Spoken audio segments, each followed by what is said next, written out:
Hello friends. So class 12th की history का chapter first ईंटें मनके तथा हस्तियाँ, इसका हम पढ़ेंगे इस चैप्टर को। तो इसका ये पार्ट 4th है। सो इस टॉपिक हमारा है मुहरे, लिपि तथा बाट। मुहरे और मुद्राकान। मुहरों और मुद्राकान का जो प्रयोग है लंबी दूरी को संपर्क को सुविधाजनक बनाने के लिए होता था। तो इसमें पहले हम पढ़ेंगे हड़प्पा सभ्यता की मुहरे कैसी थी, लिपि और बाट। तो इसमें ये बताया गया मुहरे में, इसमें एक स्टोरी है। इसमें यह है कि पहले के जो होते थे, एक स्थान से दूसरे स्थान पे, एक जगह से दूसरे जगह पे सामान ले जाया जाता था। तो उसे उसकी जो सामान होते थे उसे उसके ऊपर ना रस्सी से बांध देते थे।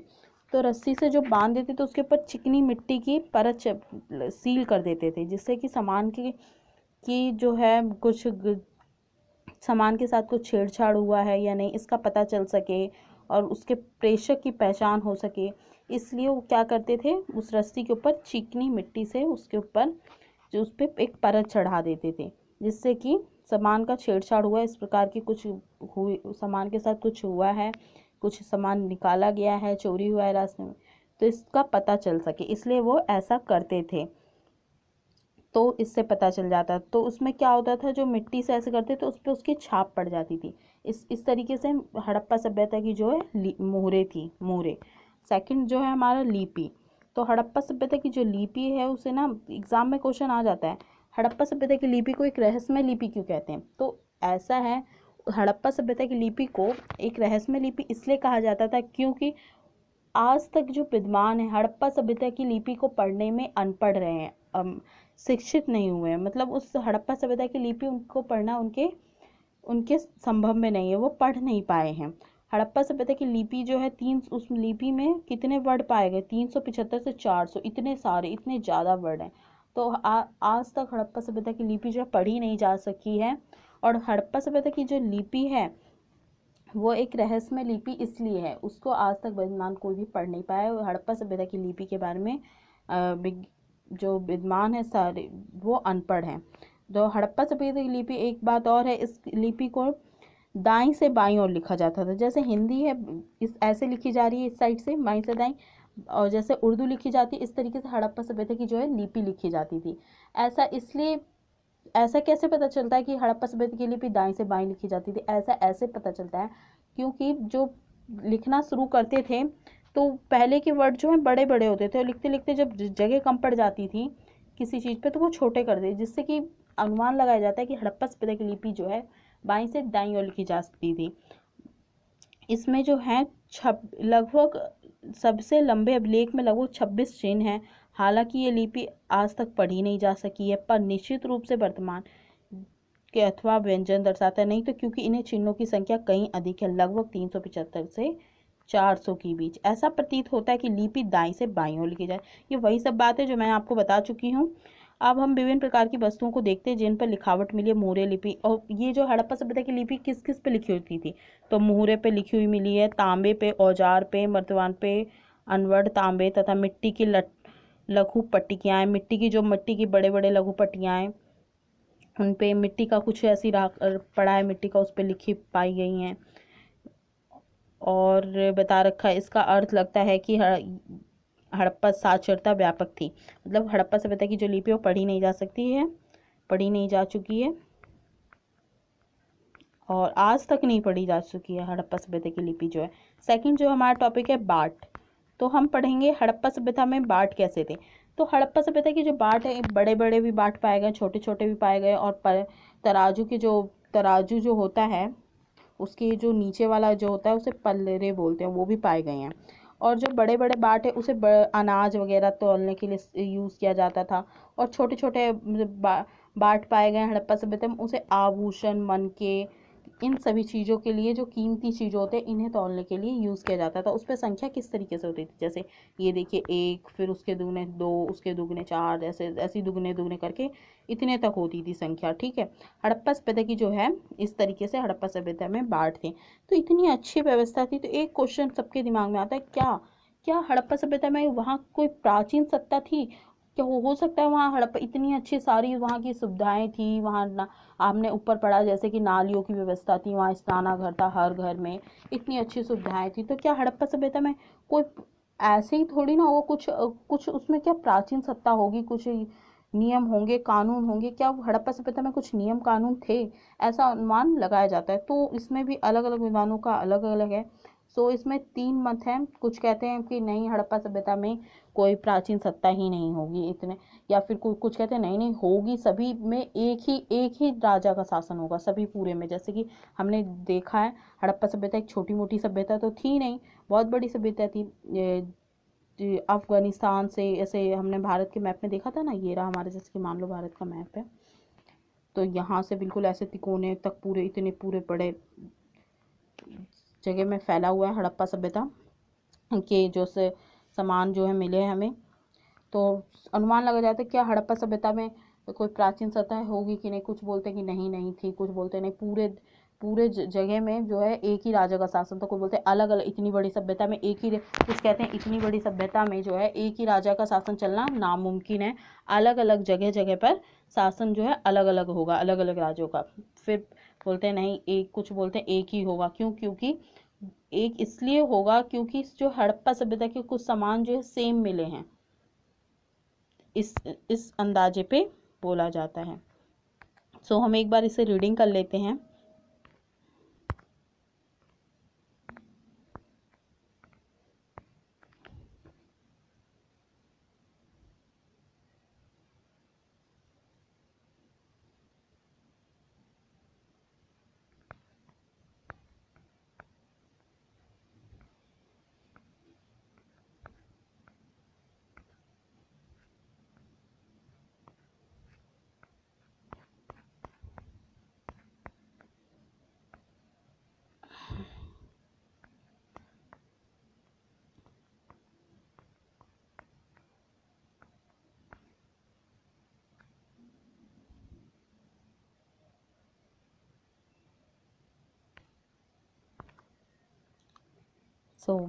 पढ़ते हैं। प्राचीन सत्ता। हड़प्पा समाज में जटिल फैसले लेने और उन्हें कार्यवंती करने के संकेत मिले। उदाहरण के लिए हड़प्पाई पुरातत्व में असाधारण एक रूपता को ही ले, जैसे कि मृद भांडों, मोहरों, बाटों तथा ईंटों से स्पष्ट होता है।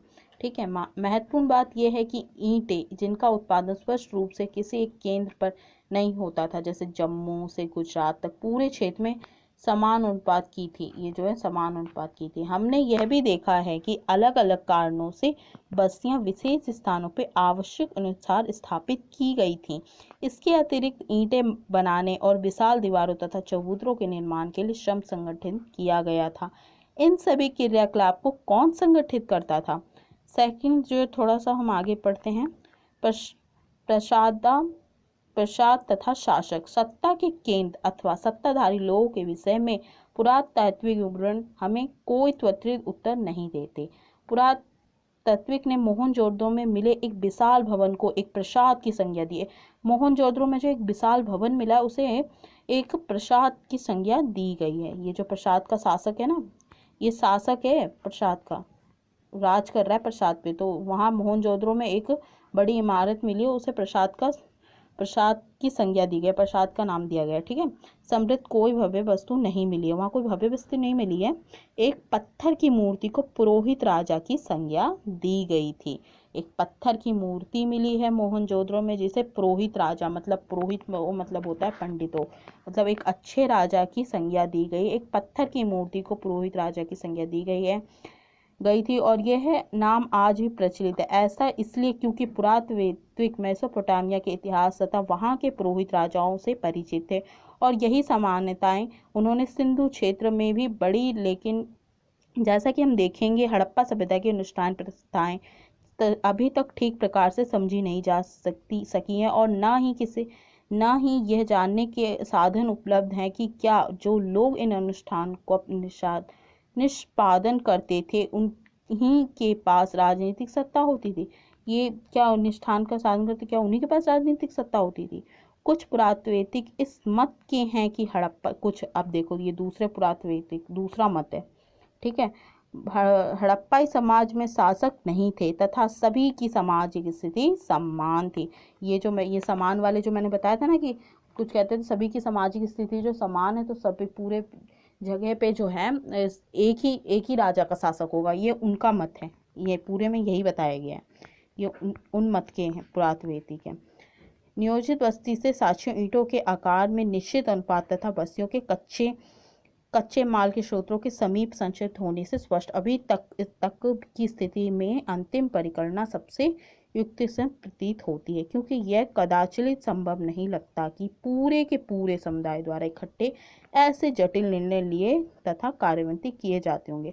अब ये देखो दूसरा जो है, दूसरा कह रहा है ऐसा निर्णय, इतना अच्छा निर्णय पूरे के पूरे क्षेत्र पे एक ही राजा ले, ये नामुमकिन है, संभव नहीं है, कुछ ऐसा कहते थे।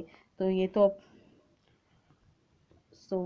नेक्स्ट जो है, अब ये सभ्यता का अंत कैसे हुआ। इतनी अच्छी सभ्यता थी तो फिर क्या बात हो गई जो सभ्यता का अंत हो गया, अब इसके बारे में पढ़ेंगे। इतनी अच्छी सभ्यता में फिर सभ्यता का अंत होने के क्या कारण थे। ऐसे साक्ष्य मिले हैं इसमें ये है कि हड़प्पा सभ्यता की जो है अंत कैसे हुआ।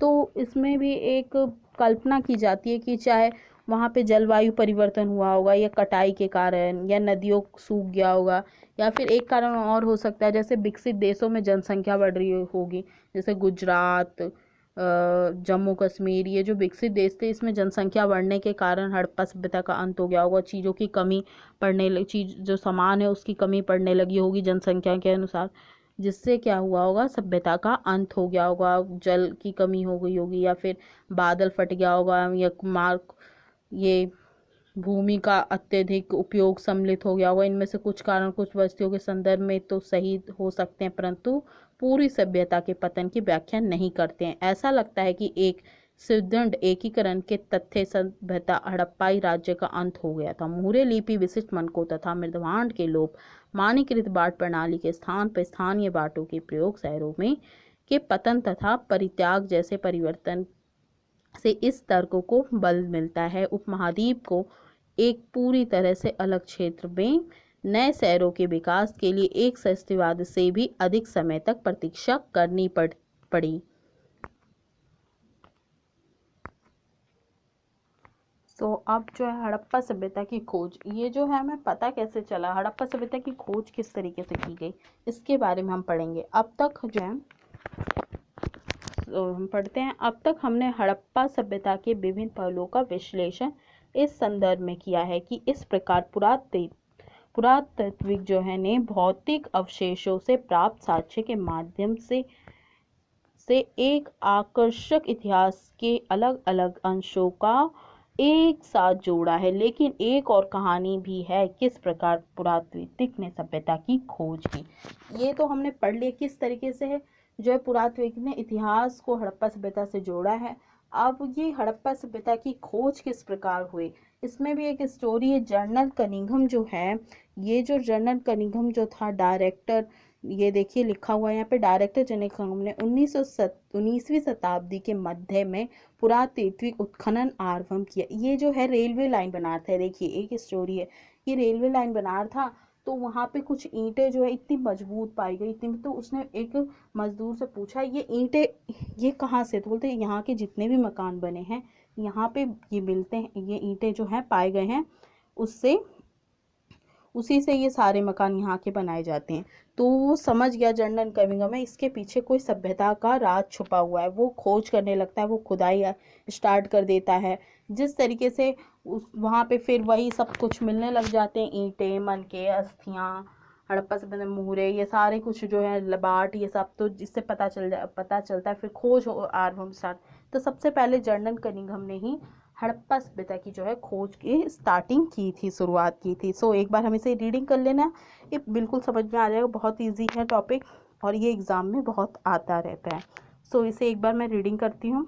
जब भारतीय पुरातात्विक सर्वेक्षण के पहले डायरेक्टर जनरल कनिंघम ने 19वीं शताब्दी के मध्य में पुरातात्विक उत्खनन आरंभ किए, तब पुरातात्विक अपने अन्वेषण के मार्गदर्शन के लिए लिखित स्त्रोतों, साहित्य तथा विलेखों का प्रयोग अधिक पसंद करते थे। यहाँ तक कि कनिंघम की मुख्य रुचि भी आर्विंग ऐतिहासिक, जो कनिंघम जो है इसकी आर्विंग स्टार्टिंग से रुचि भी इसी में थी, ऐतिहासिक चीज़ों में, ये ऐतिहासिक चीज़ों में रुचि रखा करता तथा इसके बाद के कालों से संबंधित पुरातत्व में भी थी।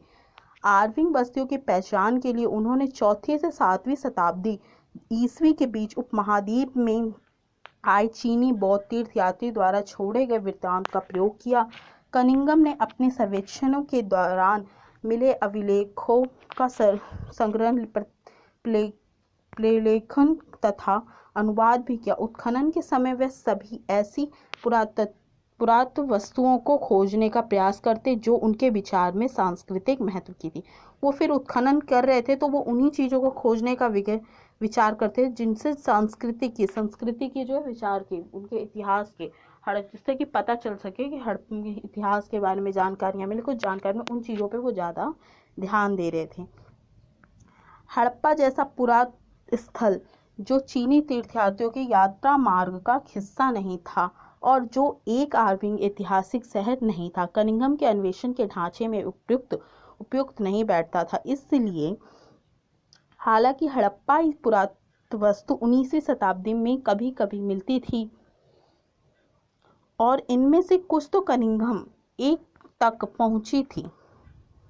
पहुंची भी थी, फिर भी यह समझ नहीं पाए कि ये पुरातत्व कितनी प्राचीन थी। एक अंग्रेज ने, ये जो कनिंघम कौन है, एक अंग्रेज था, जनरल कनिंघम को एक हड़प्पाई मुहरें दी। उन्होंने मुहरों पर ध्यान तो दिया पर उन्होंने उसे एक ऐसे कालखंड में दिनांकित करने का असफल प्रयास किया जिससे वे परिचित थे। ऐसा इसलिए था क्योंकि जिससे वो जो है परिचित थे, ऐसा इसलिए था क्योंकि कई और लोगों की तरह ही उनका भी यह मानना था कि भारतीय इतिहास का प्रारंभ गंगा घाटी के पनपे शहरों के साथ ही हुआ था। इसके बारे में हम और अध्याय 2 में देखेंगे। उनकी सुनिश्चित अवधारणा के चलते यह कोई आश्चर्य की बात नहीं है कि वह हड़प्पा के महत्व को समझने में चूक गए। तो इसमें यही स्टोरी है। इस तरीके से हड़प्पा सभ्यता की जो है खोज के बारे में हमें पता चलता है। अब किस तरीके, ये थोड़ा सा हम देखते हैं। इसमें अब एक है एक नवीन प्राचीन सभ्यता। इसमें ये है स्टोरी है, इसमें एक प्राचीन, ये कितनी नई है वो सभ्यता, हड़प्पा सभ्यता की, इसकी कैसे पता चला कहाँ कितनी नई और कितनी पुरानी है हड़प्पा सभ्यता। तो पहले जो विद्वान थे दयाराम साहनी, ये जो 1924 में इन्होंने खोज के, भारतीय पुरातत्व सर्वेक्षण के डायरेक्टर इसके कौन थे, जनरल जॉन मॉर्शल ने पूरे विश्व के सामूहिक सिंधु घाटी के। इसमें जो है, इसमें ये बताया गया है, ये देखिए, ये मैप के द्वारा मैं आपको समझाती हूँ। ये जो थे दयाराम साहनी, इन्होंने जो है खुदाई जब स्टार्ट की थी तो इन्होंने क्षैतिज रूप में बस ये देखा कि यहाँ पे ये सामान, यहाँ पे जैसे कुछ वस्तु मिली है तो वो कितनी पुरानी, उन्होंने इस तरीके से खुदाई पे जोड़ दिया। उन्होंने जो है ऊर्ध्वाधर खुदाई पे का महत्व नहीं दिया। फिर बाद में एक जो विद्वान आते हैं, ये जो बाद में विद्वान आए हैं हमारे डायरेक्टर जनरल, ये देखिए यहाँ पे सर्वेक्षण के डायरेक्टर जनरल बने REM विलियर ने इस समस्या का निदान किया। जो ये समस्या थी इसको भी उन्होंने पूरा कर दिया। इन्होंने ऊर्ध्वाधर खुदाई पे भी का भी महत्व दिया। इसमें यह था जैसे कि यहाँ पे मान लो कुछ मिला है, जैसे बाट मिला है, मैं एग्जाम्पल दे रही हूँ, यहाँ पे एक बाट मिला, एक यहाँ पे मिला, तो क्या वो एक ही काल समय का होगा, एक ही बता दिया जाएगा? तो नहीं, गलत है। जितनी खुदाई की, जितनी नीचे से हमें वस्तु मिलेगी वो उतनी ही प्राचीन होगी और जितनी मिट्टी के ऊपर मिलेगी वो उतनी ही नवीन होगी। तो जो क्या करते थे, ये दयाराम साहनी, ये जो इन्होंने पहले डायरेक्टर जो थे, जिन्होंने पहले हड़प्पा सभ्यता की जो खुदाई की स्टार्टिंग की थी, वो जो इस ऊपर जो यहाँ पे जो वस्तु मिलती थी और जो सबसे नीचे मिलती थी, दोनों को एक ही जगह रख देते थे। बट जो दूसरे ये जो आए हमारे जर्नल बने REM विलियर ने इस समस्या का भी निदान किया और ये इसे अलग अलग जगह पे रखते थे। जो ऊपर मिली है सब ऊपर, उसे अलग जगह पे और उसे अलग अलग जगह पे रखते थे। इस तरीके से इसमें इसे एक बार आप रीडिंग कर लेना, मैंने इस शॉर्ट में ही बता दिया है। इसमें पूरा कॉन्सेप्ट यही है। सो इजी है, इसे एग्ज़ाम में आता रहता है, ये भी इम्पोर्टेंट है, उतना नहीं है ऐसे। और ये सेकंड जो है अतीत को जोड़कर पूरा करने की समस्या है। जैसा कि ये जो अतीत को, ये इसके बारे में हम पढ़ते हैं, एक बार रीडिंग करते हैं। जैसा कि हमने देखा है, हड़प्पाई लिपि से इस प्राचीन सभ्यता को जानने में कोई मदद नहीं मिली। लिपि से जो है हड़प्पा, हमने ये देखा क्यों नहीं मिली हड़प्पा सभ्यता की लिपि से प्राचीन सभ्यता के बारे में जानने की, क्योंकि वो लिपि पढ़ी नहीं जा सके। आज भी कहा जाता है जिस दिन हड़प्पा सभ्यता की लिपि पढ़ी जाएगी उस दिन हड़प्पा सभ्यता का सबसे बड़ा राज खुलकर सामने आएगा। हड़प्पा सभ्यता की लिपि जो है आज तक पढ़ी नहीं जा सकी है, बल्कि ये भौतिक साक्ष्य हैं जो पुरातात्विक को हड़प्पाई जीवन को ठीक प्रकार से पुनर्निर्मित करने में सहायता होते हैं। ये वस्तुएं मृदवांड, औजार, आभूषण, घरेलू सामान हो सकती हैं। कपड़ा, चमड़ा, लकड़ी तथा सकंडे जैसे जैविक पदार्थ सामान्यतः सड़ जाते हैं। विशेष रूप से उष्णकटिबंधीय क्षेत्रों में जो वस्तुएं बच जाती हैं वे पत्थर, पक्की मिट्टी तथा धातु। यह भी याद रखना आवश्यक है कि केवल टूटी हुई अथवा अनुपयोगी वस्तु ही फेंकी जाती थी। जो टूटी हुई वस्तु थी केवल उसी को फेंकते थे, नहीं तो सारी चीज जो जो मिलती थी उसे इकट्ठा करके रखते थे, उससे जानकारी प्राप्त करते थे। अन्य वस्तुएं संभवतः पूर्ण चक्रित की जाती थी, कुछ वस्तु जो उसे पूर्ण दोबारा यूज करने के लिए किया जाता था। परिणाम स्वरूप जो बहुमूल्य वस्तु अक्षित अवस्था में मिलती हैं, जो या तो वे अतीत में खो गई थी या फिर संचलन के पश्चात कभी दोबारा प्राप्त नहीं की गई थी। अन्य शब्दों में कुछ खोजों प्रारूप की बजाय संयोगिक होती हैं। खोजों का वर्गीकरण। हमारा चैप्टर खत्म है, लास्ट टॉपिक है ये, खोजों का वर्गीकरण। किस तरीके से खोज किए गए और किस तरीके से उसे अलग अलग चीज़ों में वर्गीकरण बताया गया, मतलब जो वस्तुएं मिली उसको किस तरीके से अलग अलग वर्गीकृत किया गया। इसमें भी वही है जो मैं आपको बता चुकी हूँ कि किस ऊर्ध्वाधर पे एक विद्वान ने भी बल दिया, जो एक समस्या थी उसने ऊर्ध्वाधर खुदाई पे भी ध्यान दिया था, और एक ने सिर्फ क्षैतिज खुदाई पे जो सामान ऊपर मिलता था सबसे ऊंची मिट्टी पे उसे भी एक जगह रख देता था, और जो सबसे नीचे मिलता था उसे भी एक जगह, और एक ही सन का बता देता था। बट ऐसा नहीं है, जो जितनी आप खुद ही कॉमन सेंस लगाइए, जितनी धरती के नीचे सामान मिलेगी वो उतनी ही प्राचीन होगी, और जितनी ही धरती के ऊपर मिलेगी मिट्टी के हिस्से में वो उतनी ही नवीन होगी। सो इसमें भी यही है बस, और कुछ नहीं है। और इसमें एक बात ये और है, जैसे कि हाथी के दांत ये सब जो हैं जटिल धातु मिट्टी ने एक जगह में रखा जाता था, दूसरा ये। सो एक बार इसे भी हम पढ़ लेते हैं। जटिल पदार्थ को एक जगह रखा जाता था, और सर जो थोड़े नाजुक होते थे उससे एक साइड रखा जाता था, अलग अलग जगह पे रखा जाता था, इस तरीके से। सो एक बार इसे रीडिंग कर लेते हैं हम। खोजों का वर्गीकरण। पुरातत्व वस्तुओं की पूर्ण प्राप्ति पुरातात्विक उद्यम का आरंभ मात्र है। इसके बाद पुरातत्वविद अपनी खोजों को वर्गीकृत करते हैं।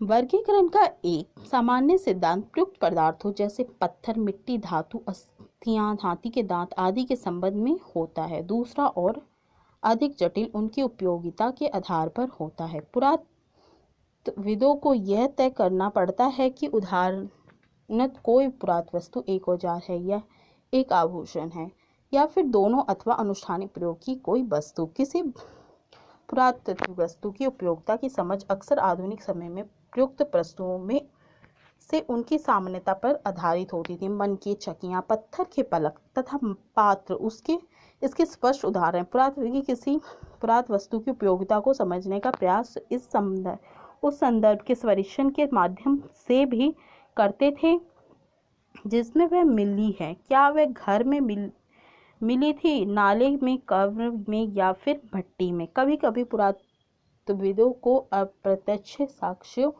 का सहारा लेना पड़ता है। उदाहरण के लिए, हालांकि कुछ हड़प्पा स्थलों के कपास के टुकड़े मिले हैं। ये सारा कुछ सेकंड जो है हमारा व्याख्या की खोज, किस तरह की खोज की उसकी व्याख्या की गई। सो एक बार शॉर्ट में मैं आपको इसे बता देती हूँ। देखिए, पुरातत्व व्याख्या की समस्या संभवतः सबसे अधिक धार्मिक प्रथाओं के पुनर्निर्माण के प्रयासों में सामने आती है। आर्थिक पुरातत्वविदों को लगता है था कि कुछ वस्तुओं जो असामान्य और अपरिचित लगती थी संभवतः धार्मिक महत्व की होती थी। इनमें आभूषण से लदी हुई नारियां, जो वहाँ जो हड़प्पा सभ्यता में आभूषण से लदी हुई नारियां मिली गई। स्त्रियां जो है बिल्कुल आभूषण से लदी रहती थी वैसी मिली गई हैं।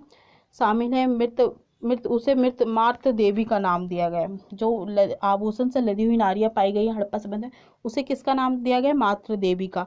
पुरुषों की दुर्लभ पत्थर से बनी मूर्तियां, जिसमें उन्हें एक लगभग मानकीकृत मुद्रा से एक हाथ घुटने पर रखकर बैठा दिखाया गया था, जिसे पुरोहित राजा मतलब एक अच्छा राजा की संज्ञा दी गई। पुरोहित राजा का मतलब होता है एक अच्छा राजा। तो उसको जो एक पुरुष मिला जिसने घुटनों पे हाथ रख रखा था और कुछ मुद्रा से वो भी था, मुद्रिकित था, उसे पुरोहित राजा की संज्ञा दी गई है। इसमें बस यही बताया गया। मुहूर्त जिसमें से कुछ पर संभवतः अनुष्ठान के दृश्य बने हैं, परिशन से धार्मिक आस्थाओं और प्रथाओं को पुनर्निर्मित करने का प्रयास भी किया गया है। कुछ अन्य जिन पर पेड़ पौधे उत्कीर्ण थे, कुछ जो हैं उसमें पेड़ पौधे उत्कीर्ण थे, मान्यतापूर्ण प्रकृति की पूजा के संकेत देते हैं। वो प्रकृति की, वो जो पेड़ों पे जो है, पेड़ों पे क्या उत्कीर्ण कुछ वस्तुएं मिले, जैसे पेड़ों पे कुछ निशान मिलते हैं, तो उसे पे प्राकृतिक की पूजा, ऐसा समझा जाता है कि प्राकृतिक की पूजा की होता होगा। कुछ अन्य जिन पर पेड़ पौधों की, यही वही बात है। मोहरों पर बनाए गए कुछ जानवर, जैसे कि एक सींग वाला जानवर। मोहरों पर कैसे कैसे चीज बने होते थे? एक सींग वाला जानवर, जिसे आमतौर पर एक ही सिंगरी कहा जाता था। उसे क्या कहा जाता था?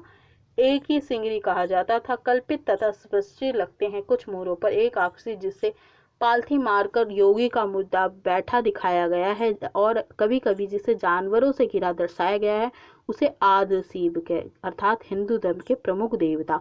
हम शिव जी को जानते हैं ना, वो जो जानवरों से घिरा हुआ दर्शाया जाता था, जिसे आद्र शिव अर्थात हिंदू धर्म के देवताओं में से एक आर्विंग रूप की संज्ञा दी गई थी। ठीक है। इसके अतिरिक्त पत्थर की शंखाकार वस्तुओं को लिंग के रूप में वर्गीकृत किया जाता है। जो लिंग, ये जो शिवलिंग को बताया जाता है, लिंग के उस टाइम भी जो है शिव जी की गॉड की पूजा, शिव गॉड की पूजा होती थी उस टाइम भी। जो हिंदू धर्म के प्रमुख देवता हमारे शिव जी जो हैं, मानते हैं, जानते होंगे सभी। हड़प्पा धर्म के कई पुनर्निर्माण इस अनुमान के आधार पर किए गए हैं कि आर्विंग तथा बाद की परंपराओं में सामान्यता होती है। ऐसा इसलिए होता है क्योंकि अधिकांश पुरातात्विक ज्ञात से अज्ञात की ओर बढ़ते, अर्थात वर्तमान से अतीत की ओर। हालांकि ये नीति पत्थर की चौकियों तथा पात्रों के संबंध में युक्ति संगत हो सकती है, लेकिन धार्मिक प्रतीक के संदर्भ में यह अधिक संगठित रहती है। उदाहरण के लिए आइए हम आद्र शिव के मोहरों को देखते हैं। सबसे आर्विंग, ये देखिए आद्र शिव की जो है उनके मोहरों की बात की गई है, उनके जो है मोहरों की बात की गई। आर्विंग धार्मिक ग्रंथ, वो धार्मिक ग्रंथ, कौन से धार्मिक ग्रंथ में आद्र शिव के बारे में लिखा था? तो ऋग्वेद, हमने पढ़ा है ना, 4 होते हैं, ऋग्वेद, आयुर्वेद, और ये आप ये जो है चैप्टर 4 में पढ़ेगा कितने वेद के प्रकार जो है 4 प्रकार के होते हैं। ये चैप्टर 4 में इसके बारे में दे रखा है अच्छे से विस्तार से।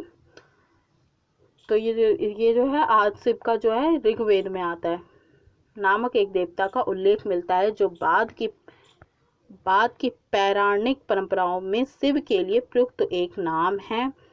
देखिए ये बोल रखा है, मैंने आपको अभी बताया नहीं, 4th चैप्टर में इसे विस्तार से दे रखा है वेदों के बारे में, वही है यहाँ पे और कुछ नहीं। लेकिन शिव के विपरीत रुद्र को ऋग्वेद में ना तो पशुपति और ना ही एक योगी के रूप में दिखाया गया, ना तो शिव को पशुपति के रूप में और ना ही एक योगी के रूप में दिखाया गया। दूसरे शब्दों में ये चित्रण ऋग्वेद में दिए गए रुद्रन के विवरण से मेल नहीं खाता। फिर भी यह कोई शासन था, फिर भी यह कोई समन था, शमन, ठीक है, जैसा कि कुछ विद्वानों ने सुझाया है। बस तो ये चैप्टर खत्म हो गया आपका। इसमें जो कुछ इम्पोर्टेंट क्वेश्चन है, मैं इसमें से अभ्यास के और एक्स्ट्रा इम्पोर्टेंट क्वेश्चन बता देती हूँ थोड़ा सा आपको। ये देखिए मैं टिक लगा देती हूँ। सो ये जो है 2nd, 3rd, 4th ये एग्ज़ाम में आते रहते हैं, 2nd, 3rd, 4th, और ये 5th उतना इम्पोर्टेंट नहीं है। और इसमें जो चैप्टर जो है, इसमें जो जितने भी चित्र है ना, इसे एक बार रिवीजन कर लेना। और ये देखिए मोहनजोदड़ो के कुछ विशेषताएं, ये 6 इम्पोर्टेंट है।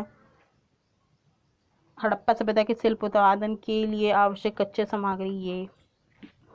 सो थैंक यू, ये चैप्टर आपका ख़त्म हो गया है। फर्स्ट चैप्टर हिस्ट्री का। So thanks to all.